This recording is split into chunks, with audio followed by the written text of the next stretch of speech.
గల్లీలో పేదల మధ్య ఉండి పేదల సమస్యల మీద కొట్లాడిన వాళ్ళకి తప్పకుండా అవకాశం ఉంటుంది. ఖానాపూర్లో మనం ఒకరికి ఎమ్మెల్యే టికెట్ ఇచ్చిన వెడమ బొజ్జు అని, ఇందిరమ్మ ఇంట్లో ఉండే ఒక యువకుడికి ఈరోజు ఎమ్మెల్యే టికెట్ ఇస్తే ప్రజలు గెలిపించారు. పైసలు చూసి గెలిపించలే, ప్రజా బలాన్ని చూసి ఎమ్మెల్యే గెలిపించారు. తుంగతుర్తిలో మందుల శామెల్ కావచ్చు, లేకపోతే షాద్నగర్లో ఈర్లపల్లి శంకర్ కావచ్చు, ఇట్లా చాలామంది ఇప్పుడున్న ఎమ్మెల్యేలు ఈ ఎన్నికల్లో కేవలం డబ్బులతోనే ఎన్నికల్లో గెలిచినామని ఎవరన్నా చెప్పినా, ఎవరన్నా అనుకున్నా తప్పే. డబ్బులతోనే గెలిచేటట్టు ఉంటే చంద్రశేఖరరావు 100 సీట్లు గెలిచేటోడు. లారీలో కొద్ది పైసలు ఉన్నాయి, ఆయన దగ్గరనే కాదు, ఆయన కొడుకు దగ్గర, ఆయన బిడ్డ దగ్గర, ఆయన అల్లుని దగ్గర, ఆయన సడ్డకుని దగ్గర, అల్మారీలలో బీరువాలలో కాదు లారీల నిండా రూపాయలు ఉన్నాయి. మరి వాళ్ళు సీట్లు ఎందుకు గెలవలేదు? కామారెడ్డిల చంద్రశేఖరరావుని బడకేసి కొట్టిరు ప్రజలు. కాబట్టి ఇవాళ సొమ్ములతో ఎన్నికల్లో గెలుస్తామనే విధానాన్ని మర్చిపోండి.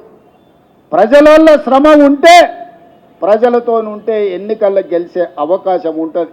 రేపు భవిష్యత్తులో కూడా కాంగ్రెస్ పార్టీలో టికెట్లు ప్రజలలో ఉండి ప్రజా సమస్యల మీద పోరాటం చేసే వాళ్ళకే మొదటి ప్రాధాన్యత ఉంటుంది అని చెప్పి నేను ఈ సందర్భంగా చెప్పదలుచుకున్నా.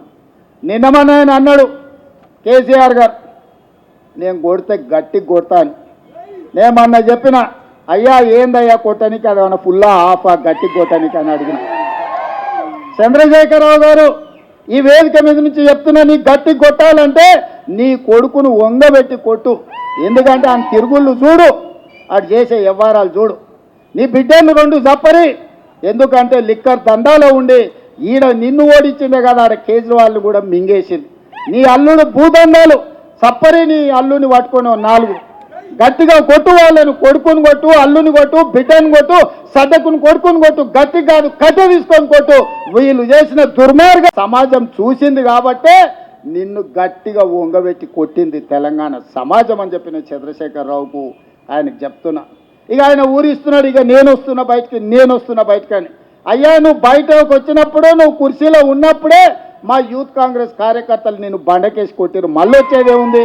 నువ్వు ముఖ్యమంత్రిగా ఉన్నప్పుడు, నీ పార్టీగా అధ్యక్షుడిగా ఉన్నప్పుడే మా యువజన కాంగ్రెస్ పిల్లలు నిన్ను బండకేసి కొట్టి ఓడగొట్టి ఇంట్లో ఊసబెట్టిరు. ఇవాళ కేటీఆర్ గారు ఊర్ల మీద తిరుగుతున్నాడు, కొత్త బిచ్చగాని పొద్దుగుర్తారు 10 ఏళ్ళ అధికారంలో ఉన్నాడు. డబుల్ బెడ్రూమ్ ఇల్లు ఇస్తాను ఇయ్యలే, ఇంటికో ఉద్యోగం ఇస్తాను ఇయ్యలే, దళితులకు 3 ఎకరాల భూమి ఇస్తాను ఇయ్యలే, డబుల్ బెడ్రూమ్ ఇల్లు ఇయ్యలే. ఇట్లా చెప్పుకుంటా పోతే 100 హామీలు ఉన్నాయి. 10 ఏళ్ళు అమలు చేయలేదు. 7 లక్షల కోట్ల రూపాయలు అప్పు తెచ్చాడు.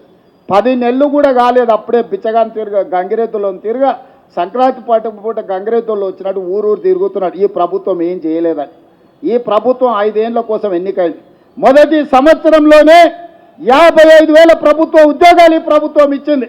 మొదటి సంవత్సరంలోనే 25,50,000 మంది రైతులకు 21,000 కోట్ల రూపాయల రైతు రుణమాఫీ చేసింది.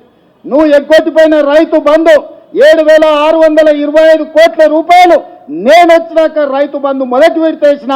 ఇవాళ 10,000 కోట్ల రూపాయలు రైతు భరోసా 2వ విడతలు వేసిన. ఆడబిడ్డలకు బస్సు ఉచిత ప్రయాణం అన్నం ప్రతి నెల 400 కోట్లు, దాదాపుగా ఈ సంవత్సరంలో 4,000 కోట్లు ఆర్టీసీ కార్పొరేషన్కు చెల్లించి 120 కోట్ల మంది ఆడబిడ్డలు ఆర్టీసీ బస్సుల్లో ఉచితంగా ప్రయాణం చేసింది. ఇస్తాన్న 500 రూపాయల సిలిండర్ ఇచ్చినాం, 500 రూపాయల బోనస్ ఇచ్చినాం. రాజీవ్ ఆరోగ్యశ్రీ 10 లక్షల రూపాయలు ఇచ్చినాం.